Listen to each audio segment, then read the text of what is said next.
जय हिंद साथियों। आज आप लोग के सामने बहुत दिन के बाद लाइव आए हैं। एक दो तीन दिन आप लोग का क्लास डिस्टर्ब हो गया था। आप लोग का मेटो को पहले ही बता दिए थे कि कुछ प्रॉब्लम हो गया था घर पे, तो उसी की वजह से क्लास ऑनलाइन नहीं चल रहा था ऑनलाइन, लेकिन क्लास तो चल रहा था रेगुलर। लेकिन आप लोग का थोड़ा क्लास बंद था। मेरी दादी माँ तो उसकी वजह से क्लास डिस्टर्ब था।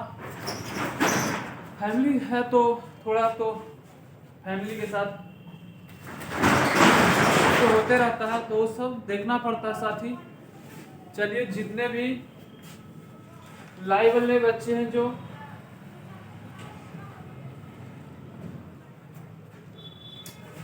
लाइव वाले साथी, बिल्कुल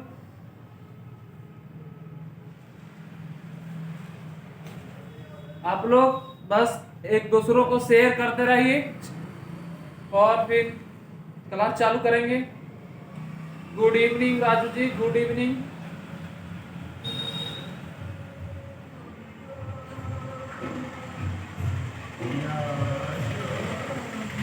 Manish ji good evening. Priyanka Kumari good evening, good evening. चलिए सभी साथी एक दूसरे को शेयर कर दीजिए, प्लस में लाइक कर दीजिए। जब लाइक करते हैं तो यहाँ दिल से दिल मिलता है, तब तो पढ़ाने में भी मजा आता है।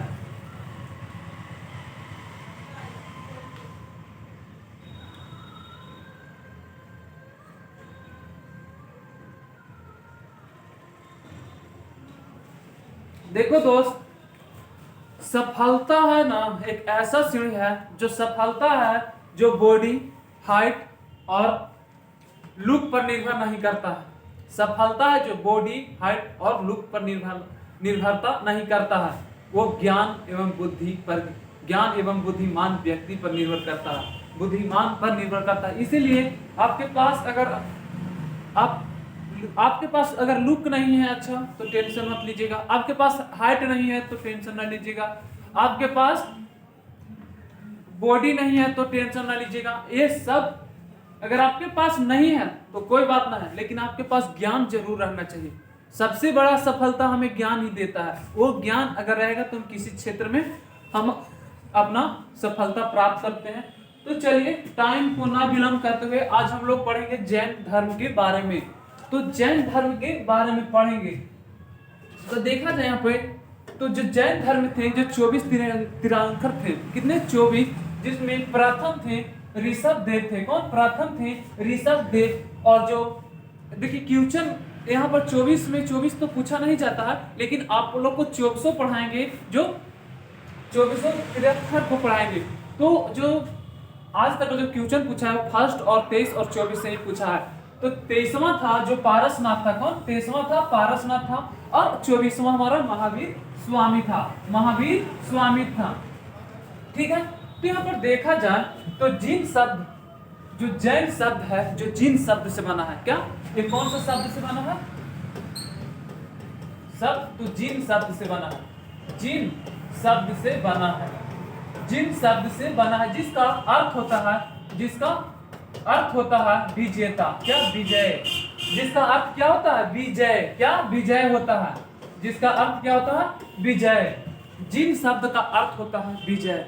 विजय, विजय मतलब जिन शब्द का मतलब जानते हैं। जिन शब्द का मतलब होता है कि आप अपने आप पर निर्भर रह के आपने विजय प्राप्त, असंतोषों पर, असंतोष रहते भर में नहीं बोला जाता है मगी भाषा में कि असंतोष रखो, असंतोष रखो, सब कुछ होगा। तो वही असंतोष रखते हुए सभी चीजों पर विजय करना, वही जिन होता है, यही जिन। तो जो जैन धर्म, जो जैन है, जो किन शब्द से बना है? जिन, जिसका अर्थ होता है विजय। जैन धर्म का इतिहास अगर आपको पढ़ना है, अगर जैन धर्म के बारे में इसका इतिहास आपको पढ़ना है, क्या इतिहास, इसका इतिहास आपको पढ़ना है, तो कल्प सूत्र ग्रंथ में पढ़िए। उसके बाद भगवती सूत्र में आपको मिलता है। कौन सा? कल्प सूत्र में मिलेगा, कल्प सूत्र में मिलेगा। फिर आपको भगवती सूत्र में मिलेगा, कल्प सूत्र में मिलेगा। आपको भगवती सूत्र ग्रंथ में आपका जैन धर्म के बारे में, इतिहास को बारे में पढ़ने के लिए मिलेगा। कौन कौन सा है? भगवती सूत्र, कल्प सूत्र हो गया, कल्प सूत्र, और ये दो पुस्तक हैं जिनमें जैन धर्म के बारे में विशेष इतिहास मतलब विशेष जानकारी दिया गया है, विशेष जानकारी दिया गया है नामक ग्रंथ में वर्णन है। अगर देखा जैसे 24 तीर्थंकर थे, उसमें पहला ऋषभदेव थे, और हम लोग का जो 23वां थे वो पारसनाथ थे, और जो 24वां थे स्वामी महावीर थे, स्वामी महावीर थे। तो देखा जाए तो यहाँ पे जो इनका जो प्रतीक था, पारसनाथ का जो प्रतीक, जो सबका अपना अपना प्रतीक, तो पारसनाथ का जो प्रतीक था, प्रतीक बताइएगा, पारसनाथ का जो प्रतीक था वो सांप था। क्या? सांप। क्या? सांप था। ये सब आप लोग को अभी हम लोग का जैन धर्म के बारे में अभी चालू नहीं किए, ये आप लोग को हम ऊपर से विशेष थोड़ा सा जानकारी ये अलग से दे रहे हैं, जो हम आप लोग को अलग से जानकारी दे रहे हैं। जब हम लोग पढ़ेंगे तो महावीर के बारे में, जैन धर्म के बारे में पूरा सीरियल से पढ़ते जाएंगे, लेकिन अभी हम आप लोग कुछ अलग से बता रहे हैं। तो पारसनाथ का जो प्रतीक पूछा जाएगा तो उसका क्या था? प्रतीक सांप था। और महावीर स्वामी का था, जो बताइएगा, महावीर स्वामी का जो प्रतीक चिन्ह था, प्रतीक चिन्ह था जो सिंह था। क्या? सिंह था। क्वेश्चन पूछा जाए कि महावीर स्वामी का प्रतीक क्या था, तो महावीर स्वामी का प्रतीक था सिंह था।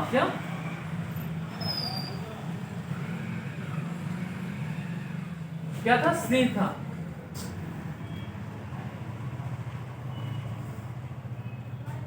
क्या हुआ रे? देखा जाए तो इनका क्या था? सिंह था। महावीर स्वामी का सिंह पर इनका प्रतीक सिंह था, और जो पारसनाथ का था वो सांप था। ऐसे क्या हो रहा है? क्या? पारस था। क्या? पारसनाथ का प्रतीक सांप हो गया। इसके बाद नहीं साथी, कुछ ऐसा बात नहीं है, बस आप लोग का आवाज आ रहा है क्लियर? बताइएगा थोड़ा, लाइव वाले बच्चे थोड़ा बता दीजिएगा। जी सर, चलो ठीक है। तो देखा जाए तो यहाँ पर क्वेश्चन यही पूछा जाता है कि पारसनाथ का प्रतीक क्या है, तो सांप है, और स्वामी महावीर का जो प्रतीक है वो सिंह है। भागवत पुराण में ऋषभ देव को ही देखा जाए तो भागवत पुराण में ही जो ऋषभ देव थे, हमारे ऋषभ देव, इनको विष्णु का अवतार बताया गया। क्या? विष्णु का अवतार बताया गया। क्वेश्चन यहाँ पर पड़ता है कि विष्णु का अवतार, क्या? विष्णु का अवतार देखिए, क्वेश्चन यहाँ पर इस तरह पूछा जाता है कि ऋषभ देव को किस भागवत पुराण में ऋषभ देव को विष्णु का अवतार किस में मिला है, तो भागवत पुराण में मिला है। किसमें? भागवत पुराण में। तो यहाँ पर देखा जाए तो विष्णु का अवतार किन्हें कहा गया है, तो ऋषभ देव को कहा गया। विष्णु का पुराण ऋषभ देव को कहा गया। ये कौन सा पुराण में है, तो भागवत पुराण में। देखा जाए यहाँ पर तो भागवत पुराण में है। कौन सा पुराण में? भागवत पुराण में कहा गया है कि जो ऋषभ देव थे वो विष्णु के अवतार थे। ठीक है, विष्णु के अवतार हैं। ये सब पॉइंट आप लोग का छूटना नहीं चाहिए। और जो ऋषभ देव का जो जन्म हुआ था,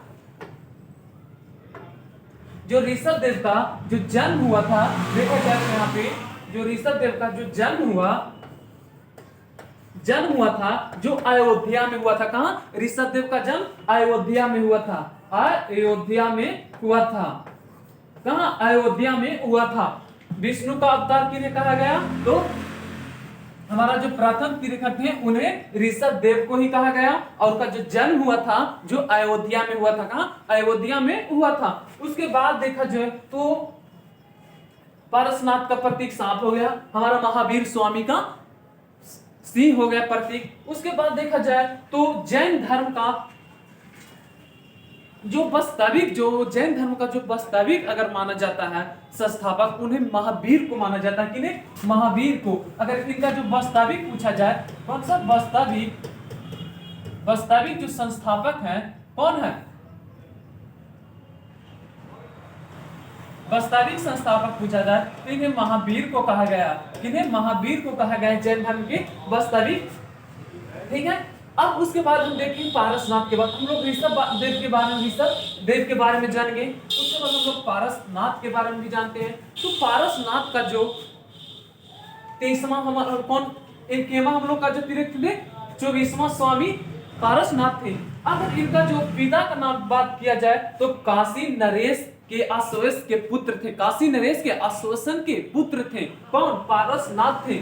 ठीक है, उसके बाद देखा जाए तो इनका माता का नाम, इनके माता का नाम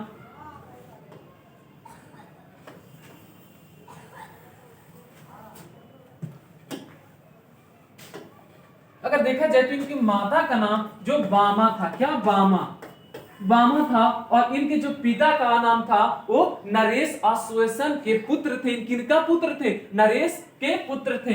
पूछा जाए किनका पुत्र थे तो नरेश के, नरेश काशी नरेश के पुत्र थे। यहाँ पर सॉरी दोस्त काशी छूट रहा है, काशी नरेश के पुत्र थे, काशी नरेश के पुत्र थे। और जो ये पारसनाथ है, जो अपना जब पारसनाथ अपना जो घर त्यागे थे, वो यहाँ पर क्वेश्चन बनता है कि पारसनाथ थे जो अपना घर को त्यागे थे, घर त्यागे वो कितने वर्ष के अवस्था में त्यागे थे तो बताइएगा। तो ये अपने घर को 30 वर्ष की अवस्था में, 30 वर्ष की अवस्था में अपने घर को त्याग के अपने ज्ञान के प्राप्ति के लिए घर से निकल गए थे 30 वर्ष की अवस्था में। तो देखा जो तो इनका पिता का नाम हो गया काशी नरेश आश्वासन के पुत्र थे, और इनका जो माता का नाम था वामा थी। और ये अपने घर जब अपने ज्ञान की प्राप्ति के लिए कितने वर्ष के आयु में घर से बाहर चले गए तो 30 वर्ष की अवस्था में घर के बाहर चले। जब इन्हें ज्ञान की प्राप्ति हुआ, जब इन्हें ज्ञान की प्राप्ति हुआ तो इन्हें कैवल्य कहा गया। कुछ कैवल्य, देखिए यहाँ पे कैवल्य कहा गया। क्या कैवल कहा गया, कैवल कहा गया। तो यहाँ पर क्वेश्चन इस प्रकार पूछा जाता है साथी कि देखिए यहाँ पे जैन धर्म का जो वास्तविक संस्थापक है महावीर है। कौन, महावीर स्वामी है। फिर उसके बाद राकेश जी क्लास पे ध्यान दीजिए। बस देख तो इतना दिन के बाद आप लोग के साथ बने हैं, बस डिस्टर्ब मत करिए। थोड़ा क्लास पे हम पढ़ाने के मूड में हैं, सिर्फ साथी कुछ बोलने के अति में नहीं है, इसीलिए हम जो पढ़ा रहे हैं वो पढ़िए। क्योंकि अभी थोड़ा माइंड डिस्टर्ब चल रहा है, इसीलिए। देखा जाए तो जो पारसनाथ थे, पारसनाथ करीब 70 वर्ष तक जब पारसनाथ को ज्ञान की प्राप्ति हुआ, तो राजगीर, कहाँ, राजगीर हस्तिनापुर कौसबी एवं कौसबी में अपना धर्म के बारे में प्रचार करने के लिए लगभग देखा जाए तो यहाँ पे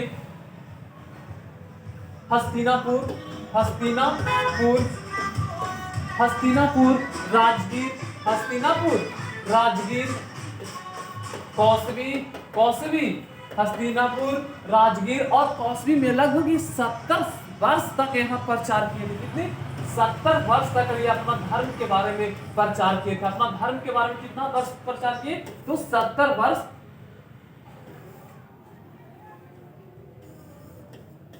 70 वर्ष अपना धर्म के प्रचार मात्र 3 जगह पे किए थे। कहाँ, हस्तिनापुर में किए, राजगीर में किए थे और कौसबी में किए थे। कहाँ, कौसबी में किए थे। ठीक है, तो पारसनाथ थे जो बहुत इनका जो धर्म प्रचार का जो था परंपरा वो बहुत ही जटिल प्रक्रिया के था, जो लगभग बताइए 3 जगह पे 70 साल बिताना मायने रखता है। 3 जगह पर पारसनाथ करीब 70 वर्ष तक राजगीर, हस्तिनापुर और कौसबी में अपना धर्म का प्रचार किए थे।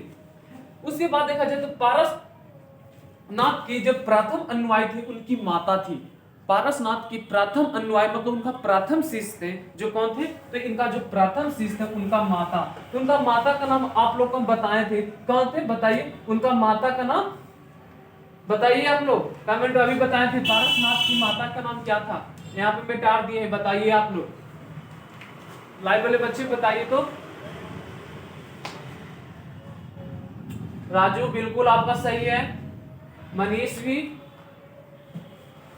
तो क्या था नाम, सबका सही है, ठीक है। तो बामा नाम थी, क्या बामा, बामा नाम थी जिनकी प्रथम अनुयायी थी, और तथा इनकी पत्नी भी थी। जो पत्नी का नाम था पारसनाथ का, जो पत्नी का नाम था वो परवावती था, क्या परवावती। देखा जाए तो इनके जो पत्नी का नाम हो गया,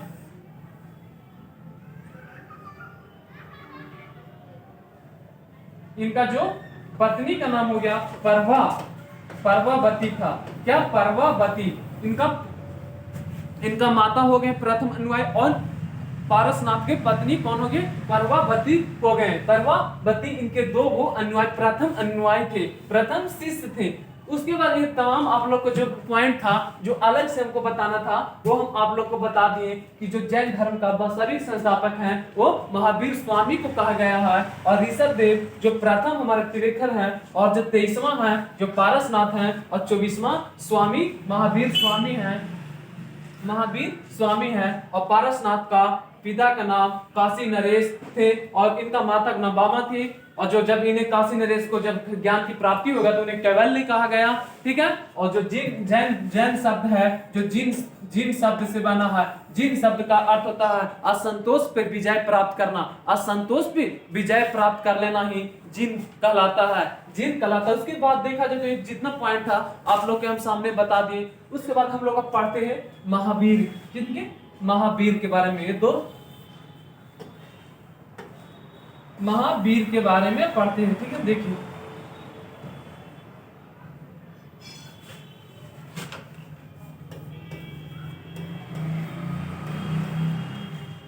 महावीर के बारे में पढ़ते हैं, ठीक है, महावीर स्वामी की, ठीक है। तो इनका देखा जाए तो सर्वप्रथम हम लोग पहले जन्म देखेंगे, जन्म, उनके बाद हम लोग इनका पिता का नाम देखेंगे, उनके बाद इनका माता का नाम देखेंगे, उनके बाद इनका भाई का देखेंगे, उनके बाद इनका पत्नी का देखेंगे, ठीक है। उनके बाद इनका तो इनका बाद इनका कौन सा कुल है, उनका कुल कौन सा कुल के बारे में जानेंगे।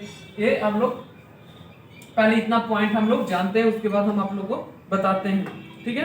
तो महावीर का जन्म हुआ था, जो देखा जाए तो बताइएगा, महावीर का जो जन्म हुआ था 540 ईसा पूर्व हुआ था, 540 ईसा पूर्व। जो महावीर का जन्म है वो थोड़ा सा विवाद में चल रहा है, क्या विवाद में चल रहा है। अब देखिएगा तो कोई और बुक में दिया है 599 बीसी, 599 बीसी दिया है, ईसा पूर्व दिया है, लेकिन जो इसका कैरेट है जो 540 है, 540 है। अगर ऑप्शन में आपको, अगर देखिए ऑप्शन में अगर देखा जाए तो ऑप्शन में अगर आपको 540 दिया रहे और आपको 599 भी दिया रहे तो उस समय आप 540 को ही मार्क आइएगा, 540 को ही मार्क आइएगा। और अगर ऑप्शन में 540 ना रह के 599 रहे तो हम लोग जो ऑप्शन रहेगा उसी ऑप्शन के हिसाब से हम टिक लगाएंगे, ठीक है। तो इनका जो जन्म हुआ था 540 ईसा पूर्व, जो कहाँ हुआ था बताइएगा, वैशाली में हुआ था। कहाँ, वैशाली में हुआ था, वैशाली के कुंडल ग्राम में हुआ था, कुंडल ग्राम में हुआ था, कुंडल ग्राम में हुआ था, वैशाली के कुंडल ग्राम में हुआ था। कुंडल वैशाली कहाँ पड़ता है, बिहार के पटना के बगल में ही पड़ता है वैशाली, वहां उनका ही जन्म हुआ था कुंडल ग्राम में, कुंडल ग्राम वैशाली में, ठीक है। तो वैशाली पटना के बगल में है तो वहां उनका जन्म हुआ था, ठीक है।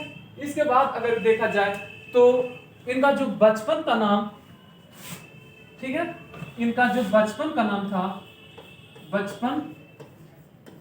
बचपन का जो नाम है, तो इनका जो बचपन का नाम था वर्धमान था। क्या?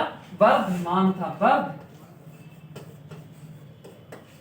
वर्धमान था। स्वामी महावीर स्वामी का जो महावीर स्वामी, जब महावीर का उपाधि इनके जो ज्ञान प्राप्ति हुआ था तब इन्हें महावीर कहा गया था, महावीर स्वामी कहा गया था। लेकिन इनका जो बचपन का नाम था वर्धमान था। क्या? वर्धमान था।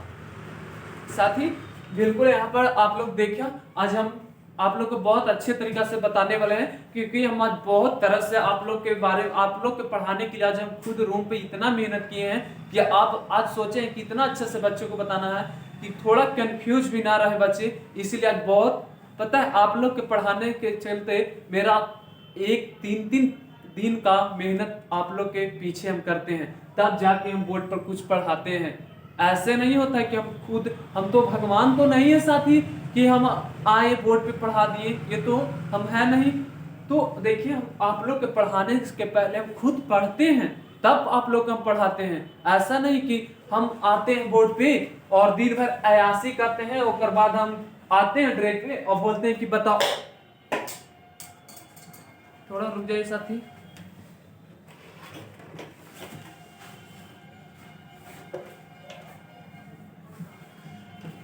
ये नहीं कि हम लोग दिन भर अयासी करते हैं और उसके बाद आते हैं डायरेक्ट और बोलते हैं बच्चे कहाँ पढ़ाएं, वैसा नहीं है। हम आप लोग को पढ़ाने के पहले हम खुद अपना रिवाइज करते हैं, उसी के बाद ही आप लोग को हम पढ़ाते हैं साथी। पता है आपको एक क्लास देने के चक्कर में मेरा 3 दिन का मेहनत इसके पीछे रहता है, तब जाके हम आपको बताते हैं। हम पता है आप लोग का क्लास तभी देते हैं जब मेरा कंफ्यूज खत्म हो जाता है। हम जब पढ़ाने जाते हैं तो हम ये नहीं सोचते हैं कि हम पढ़ाएं तो मेरे बच्चे को कंफ्यूज रहे। इसीलिए साथी हम आपके लिए बहुत मेहनत करते हैं, और मेहनत करते हैं तो मुझे भी फायदा होता है। हम मेहनत करते हैं तो हमें भी याद हो जाता है, और हम अभी यहाँ पर पढ़ा रहे हैं तो मुझे पूरी तरह से याद हो जाता है साथी। आप लोग को बताते हैं तो अगर थोड़ा हमसे अगर कुछ ऐसा गलती भी हो जाए साथी, तो अभी हम उतना एक्सपर्ट भी नहीं है कि आप लोग को हम पूरा डिटेल से बताएं, लेकिन हम कोशिश करते हैं कि आप लोग को पूरी डिटेल से बताएं। अगर हमसे एक आध पॉइंट छूट भी जाएगा साथी, तो हम आपको जरूर बताएंगे बाद में, क्योंकि हम खुद जाते हैं तो वीडियो देखते हैं हम अपना रूम पर कि क्या आज कितना अच्छा हम बताए हैं कि नहीं बताए हैं। उसके बाद जो पॉइंट छूटा रहता है वो आप लोग के सामने आते हैं क्लास में तो बता ही देते हैं कि एक पॉइंट छूट गया है, थोड़ा सा अलग से साइड से नोट कर लीजिएगा। तो महावीर स्वामी का बचपन का नाम क्या था? वर्धमान था। और इनका जो जन्म हुआ था 540 ईसा पूर्व हुआ था। कहाँ? वैशाली में हुआ था। वैशाली पटना के बगल में ही पड़ता है, वहां इनका जन्म हुआ था। इनका बचपन का नाम देखा जाए तो, अगर इनका पिता का नाम देखा जाए, पिता का नाम तो सिद्धार्थ था। क्या?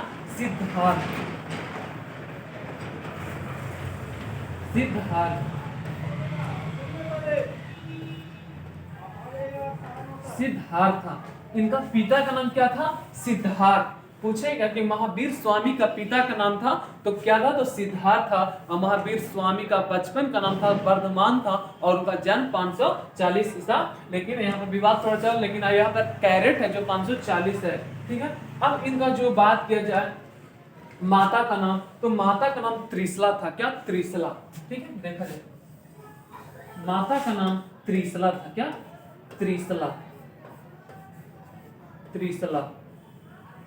त्रिशला था, जो राजा चेटक की बहन थी। जो राजा चेटक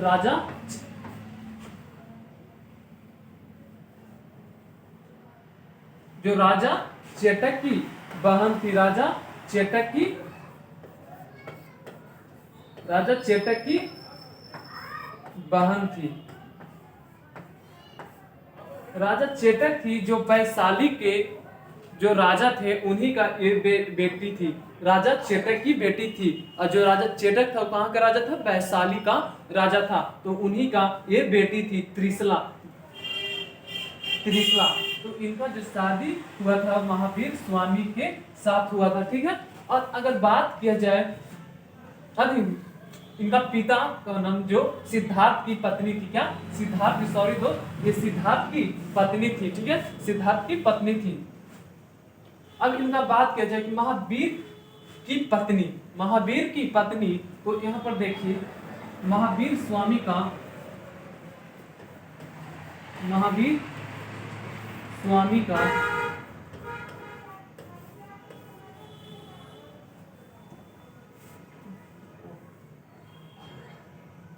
महावीर स्वामी का पत्नी का नाम, पत्नी का नाम, तो यहाँ पर देखा जाए तो महावीर स्वामी का जो पत्नी का नाम था अशोधा था। क्या? अशोधा। यहाँ पर कंफ्यूज होता है साथी, देखो अशोधा, क्या? अशोधा था, अशोधा, अशोधा था। यहाँ पर देखिए कंफ्यूज क्या होता है, अशोधरा थी किनकी पत्नी? महावीर, इनका थी देखिए यहाँ पे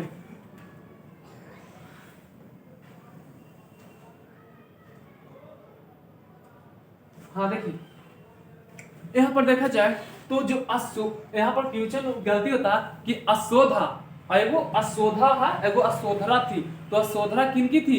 गौतम बुद्ध की पत्नी थी। अशोधरा किनकी पत्नी थी? तो गौतम बुद्ध की थी। और जो अशोधा है जो किनका पत्नी है? स्वामी महावीर की थी। तो यहाँ पर थोड़ा ध्यान दीजिएगा, ये न कि अशोधरा बोल दीजिएगा, तो अशोधरा नहीं थी। अशोधरा किनकी पत्नी थी? तो गौतम बुद्ध की पत्नी थी, गौतम बुद्ध की पत्नी हुई थी। और अशोधा किनकी पत्नी? महावीर स्वामी की। तो यहाँ पर थोड़ा सा याद रखिएगा, दोनों वर्ड एक ही जैसा लगता है, अशोधा और अशोधरा। तो अशोधा है जो महावीर स्वामी की पत्नी, और जो अशोधरा थी महावीर गौतम बुद्ध की पत्नी थी, गौतम बुद्ध की पत्नी थी। ठीक है, इनके साथ इनका विवाह हो गया। क्या? महावीर स्वामी का विवाह हुआ। ठीक है, अशोधा के साथ इनका विवाह हुआ। उसके बाद देखा जाए तो महावीर ने अपने घर 30 वर्ष के अवस्था में छोड़े थे। वहां पर देखा जो पारसनाथ थे जो अपने घर को भी 30 वर्ष के अवस्था में छोड़े थे। पारसनाथ भी अपना घर को छोड़े कितने? 30 वर्ष की अवस्था में। और यहाँ पर महावीर स्वामी भी अपने 30 वर्ष की अवस्था में अपना घर को त्याग दिए थे। तो यहाँ पर देखा जाए तो दोनों जो थे स्वामी, वो पारसनाथ जो हम लोग का जो 23वां थे और जो 23वां स्वामी थे, इन्हीं देखिए यहाँ पर क्वेश्चन, यहाँ पर महावीर का पारसनाथ का शिष्य थे महावीर इन्हीं का शिष्य थे। इनका पारसनाथ का शिष्य थे महावीर। इनका मतलब ये बोला जाए कि जो महावीर का जो टीचर था कौन था? तो पारसनाथ था। इनको ज्ञान क्यों दिया? तो ज्ञान दिया इन्हें पारसनाथ दिया, ज्ञान इन्हें पारसनाथ दिया। तो इनका जो टीचर कौन थे? टीचर TICHER, टीचर हो गए कौन? पारसनाथ हो गए। और जो इनका शिष्य हो गए कौन? महावीर स्वामी हो गए। तो यहाँ पे क्वेश्चन हमेशा पूछा जाता है कि महावीर किनके शिष्य थे?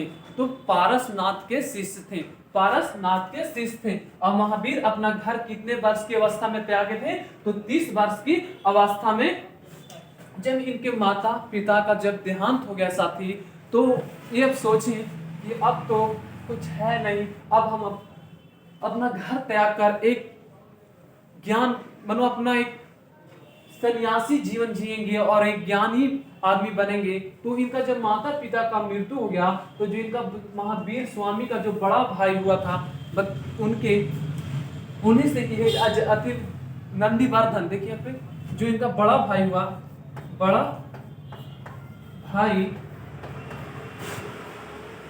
बड़ा भाई का नाम हुआ था नंदीवर्धन था। क्या? नंदीवर्धन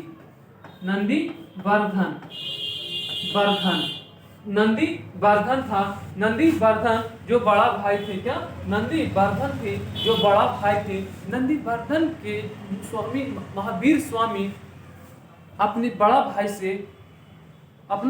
भाई से आदेश लिया कि हम घर को छोड़कर एक ज्ञान व्यक्ति के रूप में हम अपना जीवन यापन करने के लिए हम अपना घर को त्याग रहे हैं। तो इनका जो बड़े भाई थे वो उनसे आदेश लिए कि हम घर छोड़ रहे हैं। वो अपना बड़े भाई से, यहाँ पर कि महावीर स्वामी किनसे आदेश लिए थे घर छोड़ने के लिए? तो अपने बड़ा भाई नंदीवर्धन से वो आदेश लिए कि हम घर छोड़ के जा रहे हैं। और वो 30 वर्ष की अवस्था में अपने घर को त्याग दिए। 30 वर्ष की अवस्था में अपने घर को त्याग दिए। बड़ा भाई की आज्ञा लेकर ये अपने घर को त्याग दिए। महावीर 23वां तीर्थ पार्श्वनाथ के शिष्य थे। आपको बताए ना, महावीर किनका शिष्य थे? तो पारसनाथ के थे। कौन? पारसनाथ के थे, जो 23वां स्वामी थे। 23वां स्वामी थे। उसके बाद जो 13 महीनों के उपरांत महावीर उनका वस्त्र त्याग दिया। जब महावीर घर को अपना त्यागे, महावीर जब अपना घर को 30 वर्ष की अवस्था में त्यागे, तो 13 महीना के बाद 13 महीना के बाद ये अपना वस्त्र को पूर्ण रूप से त्याग दिए। उन्होंने, अब देखा जाए, दिगंबर लोग थे जो बिना वस्त्र थे, जो बिना वस्त्र के थे। आवाज नहीं जा रहा साथी? हेलो, बिल्कुल आप लोग का दिक्कत नहीं होना चाहिए साथी। देखिए थोड़ा आवाज ही लोग का प्रॉब्लम है।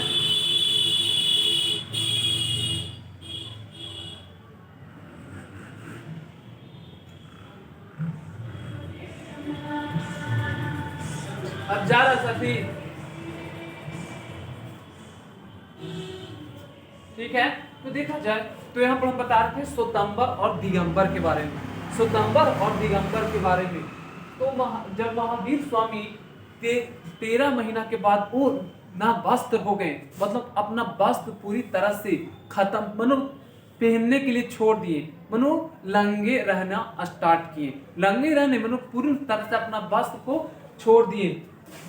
ठीक है, तो स्वतंबर लोग थे, जो वस्त्र धारण करने वाला थे, स्वतंबर वस्त्र धारण करने वाले थे। और जो दिगंबर लोग थे, जो दिगंबर लोग किनको मानते थे? जैन धर्म को मानते थे। वो ना वस्त्र पहनने वाले लोग थे, उन्होंने ना वस्त्र पहने। देखा जाए तो यहाँ पर जो दिगंबर लोग थे वो वस्त्र धारण करने वाला थे, अधिक वस्त्र ना पहनने वाला थे। और जो स्वतंबर थे, यहाँ पर याद रखिएगा, यहाँ पर देखिए दोनों में याद रखने का कि स्वतंबर जो थे वस्त्र धारण करने वाले थे, और दिगंबर थे जो ना वस्त्र, मनो ऐसे वस्त्र को नहीं पहनते थे और अपना धर्म के बारे में बताते थे। ठीक है, थोड़ा पेट में दिक्कत बुझा रहा है साथी, तो देखिए बोलने का इच्छा नहीं कर रहा है साथी, थोड़ा ठंडा से पेट दर्द दे रहा है। नहा ले रहे हैं, रोज दादी लेट कर रही थी तो उसके वजह से ही।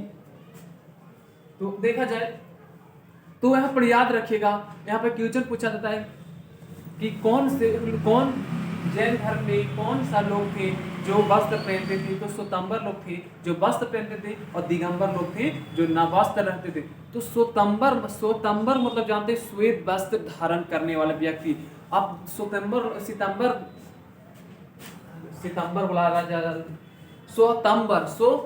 लोग थे जो श्वेत वस्त्र धारण करते थे, और दिगंबर थे जो न वस्त्र रहते थे। तो यहाँ पर स्वतंबर से याद रखिएगा, श्वेत वस्त्र पहनने वाले, वो लोग हमेशा सफेद वस्त्र पहनते थे। व्हाइट मतलब सफेद पहनते थे।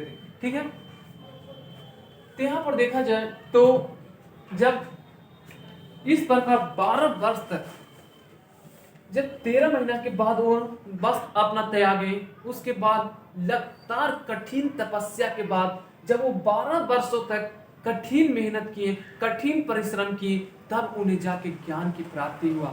तो यहाँ पर महावीर स्वामी को ज्ञान की प्राप्ति कितने वर्ष में हुई? तो 12 वर्ष में। कितना? 12 वर्ष तक कठिन, 12 वर्ष की अवस्था में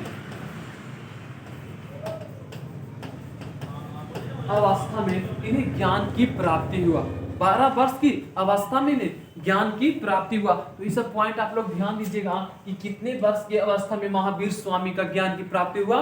तो 12 वर्ष की अवस्था में ज्ञान की प्राप्ति हुआ। और वो कितने महीने के बाद ना वस्त्र को पूर्ण रूप से त्याग दिए थे ना पहनने के लिए? तो 13 महीना के कितने?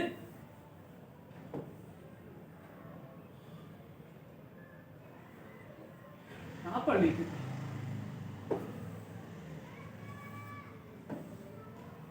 छोड़िए, कितना 13 महीने में, 13 महीने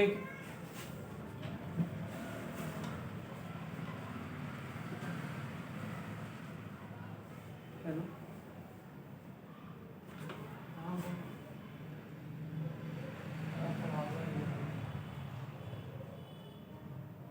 पढ़ावे ही है।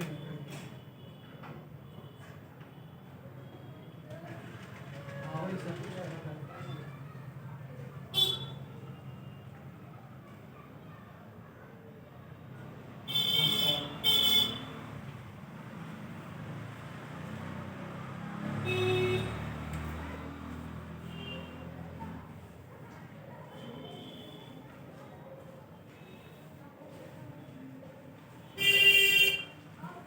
ठीक है, तो यहाँ पर देखा जाए तो उन्हें 12 वर्ष की अवस्था में ज्ञान की प्राप्ति हुआ।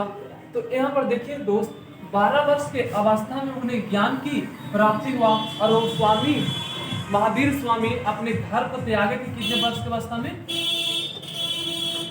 अपने घर को त्यागे थे? वो 30 वर्ष की अवस्था में, 30 वर्ष की अवस्था में, और 12 वर्ष में उन्हें ज्ञान की प्राप्ति हुआ। तो 30 और 12 हमें 42 हो गया। तो 42 वर्ष के अवस्था में उन्हें ज्ञान की प्राप्ति हुआ। घर छोड़े कितने? 30 वर्ष की अवस्था में छोड़े। उन्हें जब घर छोड़े तब उन्हें ज्ञान की प्राप्ति करने में 12 वर्ष का समय लगा। घर छोड़ 30 वर्ष की आयु में छोड़े घर, और जब वो 30 वर्ष की आयु में घर छोड़े और उस समय से वो कठिन तपस्या करने के बाद उन्हें 42 वर्ष की अवस्था में उन्हें ज्ञान की प्राप्ति हुआ। और ज्ञान की प्राप्ति हुआ था वो कौन सा ब्रिज था? बताइएगा लाइव वाले बच्चों, क्यों कौन सा ब्रिज के नीचे उन्हें ज्ञान की प्राप्ति हुआ था और कौन सा नदी के तट पे उन्हें ज्ञान की प्राप्ति हुआ? तो देखा जाए साथी, जो कि महावीर स्वामी का जो ज्ञान की प्राप्ति हुआ था साल ब्रिज के नीचे हुआ था। साल ब्रिज के नीचे हुआ था। साल ब्रिज के नीचे हुआ था। ठीक है, साल ब्रिज के नीचे हुआ था, इन्हें ज्ञान की प्राप्ति हुआ था। ठीक है, हाँ साथी, हाँ 12 वर्ष तक लगातार वो कठिन तपस्या की थे, तब उन्हें जाके 42 वर्ष की अवस्था में मिले थे। अब किताब देख लीजिएगा। अरे साथी, जो भी पढ़ाएंगे आपको कैरेंट पढ़ाएंगे। कैरेंट में जो आप लोग के लगता है कि ये 12 वर्ष गलती लिखा हुआ है, अब किताब पहले पढ़ लीजिएगा, उसके बाद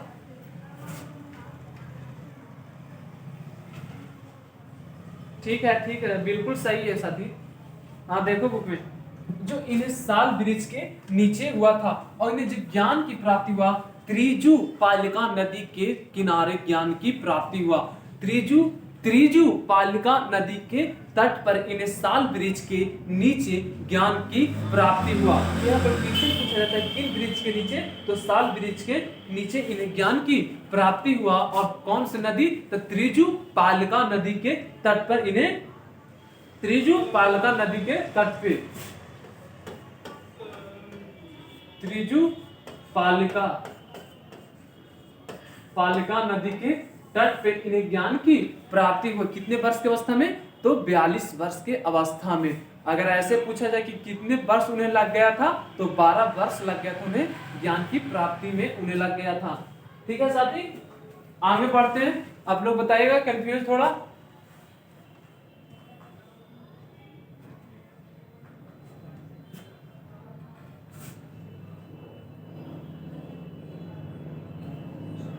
ठीक है, तो देखा जाए, जब महावीर स्वामी का जब ज्ञान की प्राप्ति हुआ तो राजगीर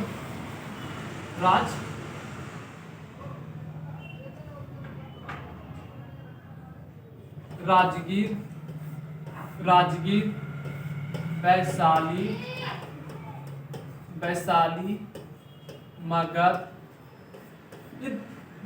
महावीर स्वामी का जब ज्ञान की प्राप्ति हुआ तो वैशाली, मिथिला, राजगिरी एवं मगध में कहा एक और था, कहा मिथिला था।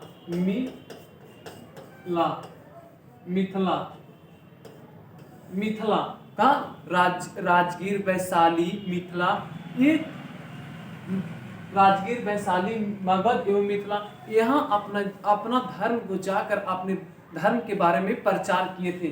ठीक है, अपने धर्म के बारे में प्रचार किए थे। तो यहाँ पर क्वेश्चन, जब ज्ञान की प्राप्ति हुआ तो सर्वप्रथम वो कहाँ अपना उपदेश दिए थे?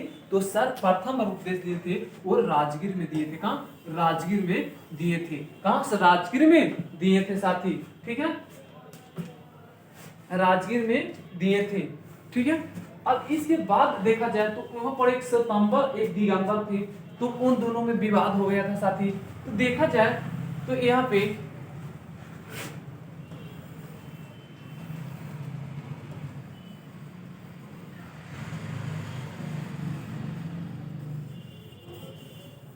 यहाँ पर हम लोग का जो मगध हो गया, कौन? मगध। ठीक है, यहाँ पर देखिए कर्नाटक में एक जगह। ठीक है, तो मगध में थे जो एक श्वेतांबर थे, एक दिगंबर थे। तो मगध में 12 वर्ष का अकाल पड़ा। कितना? मगध में एक बहुत बड़ा अकाल पड़ा था उस समय। देखिए 12 वर्ष तक मगध में अकाल पड़ा रह गया। तो यहाँ पर देखा जाए तो इसमें जो श्वेतांबर लोग थे, कौन? श्वेतांबर लोग, और यहाँ पे दिगंबर लोग जो,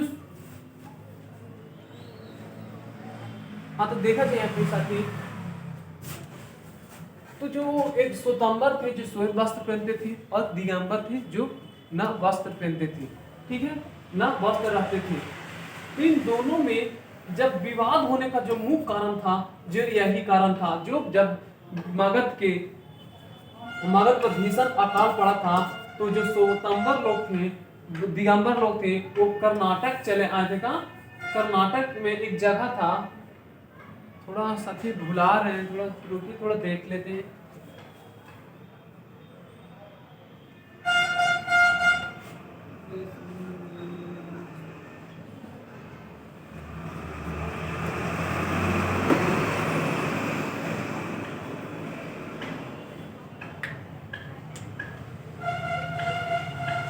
ठीक है, तो देखा जाए अभी तो एक सितंबर एक दिगंबर थे। तो यहाँ पर मुख्य कारण वही होता है कि जो सितंबर लोग थे, दिगंबर लोग थे, जो यहाँ कर्नाटक में आ गए। और ठीक है, तो इस प्रकार आप देखिए, हम बताते हैं आप लोग को। इसके बाद बताने के थोड़ा सा हमको पीछे जाना पड़ेगा, तो आगे आगे थे साथी। तो देखिए जाए, देखिए हम थोड़ा ऊपर ही इसका पॉइंट तो कुछ छोड़ चुके हैं। ठीक है, कहाँ गए? महावीर स्वामी, यहाँ। हाँ देखिए, जो महावीर स्वामी थे, ठीक है, जो महावीर स्वामी का जो प्रथम अनुयायी थे, उनका प्रथम शिष्य कौन थे? प्रथम शिष्य कौन थे? उनका जो प्रथम शिष्य थे, बताइएगा आप लोग लाइव वाले बच्चे कि जो उनका प्रथम शिष्य थे वो कौन थे? बताइएगा, महावीर का जो प्रथम शिष्य थे कौन थे?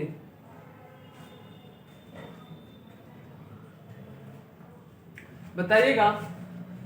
तो जो इनका जो प्रथम शिष्य थे जमालिन थे। महावीर स्वामी का जो बताइएगा, महावीर स्वामी का एक बेटी का नाम बताइएगा। महावीर स्वामी का बेटी का नाम क्या था? तो प्रियदर्शनी था। क्या? प्रियदर्शनी। तो प्रियदर्शनी का जो पति हुए थे वो कौन थे? वो जमालिन थे। कौन? जमालिन। तो वो सबसे पहले अपना उपदेश दिए, जो अपना दामाद को जमालिन को दिए थे। महावीर स्वामी सबसे पहले अपना उपदेश किने दिए? तो अपना पति प्रियदर्शनी के पति को जमालिन को दिए थे, प्रथम उपदेश दिए थे। तो यहाँ पर क्वेश्चन ये लोग हमेशा पूछा था कि जो प्रथम उपदेश दिया गया था उन्हें किन्हें दिया गया था? तो अपने पति, उनके दामाद प्रियदर्शनी की पति की प्रथम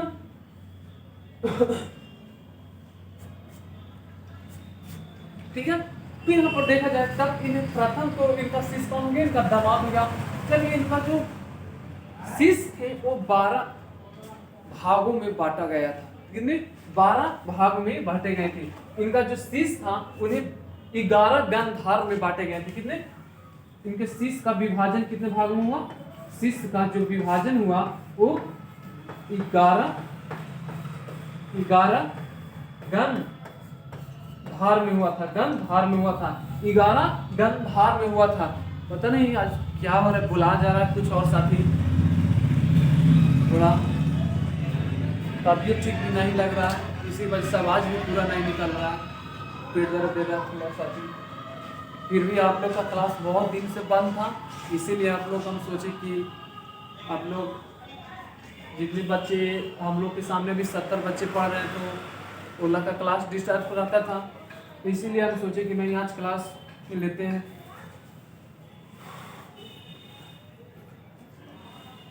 देखो साथी, जिंदगी में तो कष्ट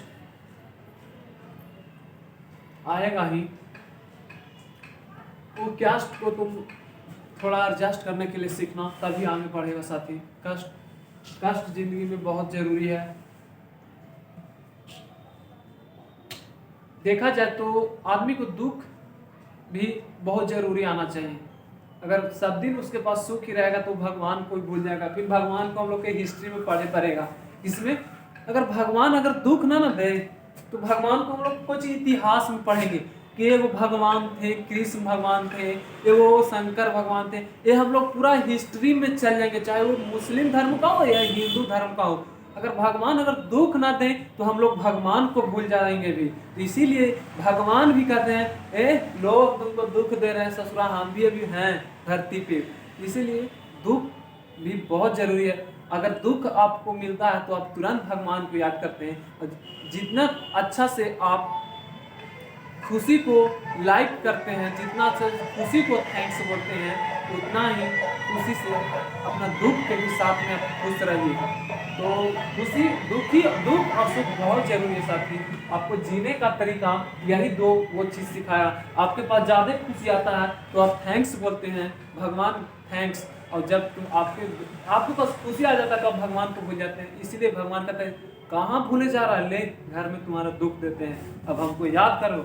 तो ये बहुत जरूरी है। न तो भगवान को भी हम लोग इतिहास में पढ़ेंगे कि ये भगवान थे। ठीक है दोस्त, तो यहाँ पर देखा जाए तो उनको जो शिष्य का कितने भागों में गंधर्व में बांटा गया, तो 11 भागों 11 को में बांटा गया। ठीक है साथी,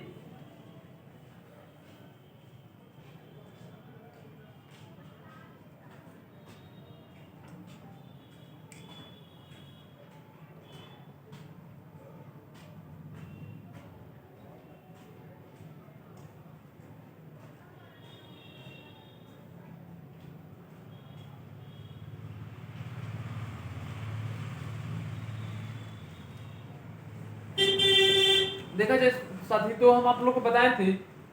तो यहाँ पर देखिए ये वाला आप लोग का पॉइंट हम क्लियर करते हैं। 300 वर्ष ईसा पूर्व, कितना? 300 वर्ष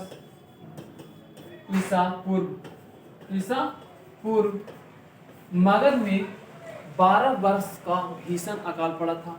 देखिए यहाँ पर जो जैन धर्म का जो बंटने का जो 2 भाग में जो विभाज बीच से हुआ, यहाँ पर देखिए आप लोगों को समझ में आ जाएगा कि जैन धर्म 2 भाग में क्यों बटा, श्वेतांबर और दिगंबर में। तो यहाँ पर मुख्य यही विवाद होता है। तो 300 वर्ष ईसा पूर्व जो मगध में एक भीषण अकाल पड़ा था। क्या भीषण अकाल पड़ा, जिसका कारण भद्रबाहु का मतलब क्या होता है बताओ? भद्रबाहु का मतलब अशुभ होता है, अच्छा होता है। भद्रबाहु मतलब शुभ, भद्र मतलब होता है अशुभ, भद्र मतलब शुभ होता है। ठीक है। तो भद्रबाहु थे, जो भद्रबाहु को देखा जाए, जो भद्रबाहु के जो शिष्य थे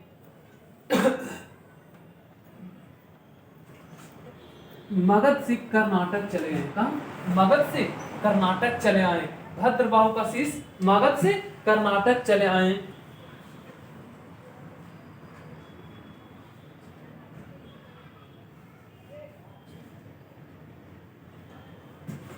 ठीक है, तो जो भद्रबाहु थे जो अपने शिष्य को लेकर कर्नाटक आ गए, और जो स्थल भद्रु थे जो अपने शिष्य के साथ ही वो मगध में ही रह गए। कहाँ? मगध में ही रह गए थे। ठीक है, तो यहाँ पर देखा जाए जो भद्रबाहु थे जो कहाँ कर्नाटक अपने शिष्य को लेकर आ गए, और जो स्थल भद्रु थे स्थल भद्रु के साथ मगध में ही रुक गए। भद्रबाहु के वापस लौटने पर मगध के सुधाओं में उनका गहरा मतभेद हो गया, जिसके परिणाम स्वरूप जैन मत एवं स्वतंबर एवं दिगंबर में नामक दो। जब यहाँ देखा जाए साथी, जो भद्रबाहु थे, जब मगध पर 12 साल का जो भीषण अकाल पड़ा, तो ये लोग तो जो देखिए जैन धर्म के जो जितने भी लोग थे वो उनका कहना था कि आप अपने आत्मा को